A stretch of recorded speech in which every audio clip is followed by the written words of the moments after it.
Honderden pelgrims vonden dinsdag hun weg naar Sint-Jozef in Smacht.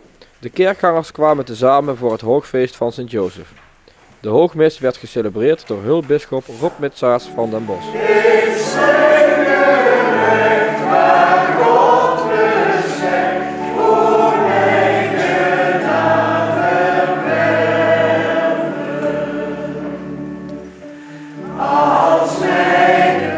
Sint-Jozef is een van de weinige heiligen die een eigen feestdag heeft binnen de katholieke kerk. Is ook de beschermheilige van de kerk.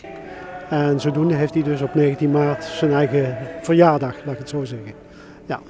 En waar wordt dan precies bij stilgestaan? Het feit dat hij er dus dat hij heilig is, dat hij beschermer is van de kerk en dat hij hier op deze plek vereerd wordt. Ja. En waarom wordt het feest juist hier in Holthuis-Smacht gehouden? Nou, omdat hier de Sint-Jozefkapel staat. Die is gebouwd in 1699 door de heer van Makke. Heer van Makke die dus een stukje verderop zijn kasteel had, wat er niet meer staat overigens. Was ook de heer van Venray en van Kessel en in België had hij nog een paar bezittingen. Doordat hij veel geld had, zat hij regelmatig in Spanje bij de keizer. En aan het Spaanse hof was de Sint-Jozef-verering behoorlijk in zwang geraakt.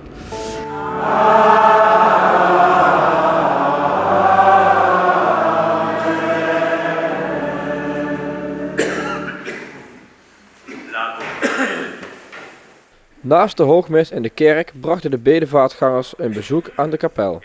De kapel, dat is echt dé plek waar de Sint-Jozef-verering plaatsvindt, waar in stilte gebeden wordt tot die heilige. Daar staat het beeld van Sint-Jozef. Dus het is toch een hele bijzondere plek. Ja, mensen vinden het mooi. En het is wel bijzonder, want er komen mensen uit heel Nederland, begreep ik.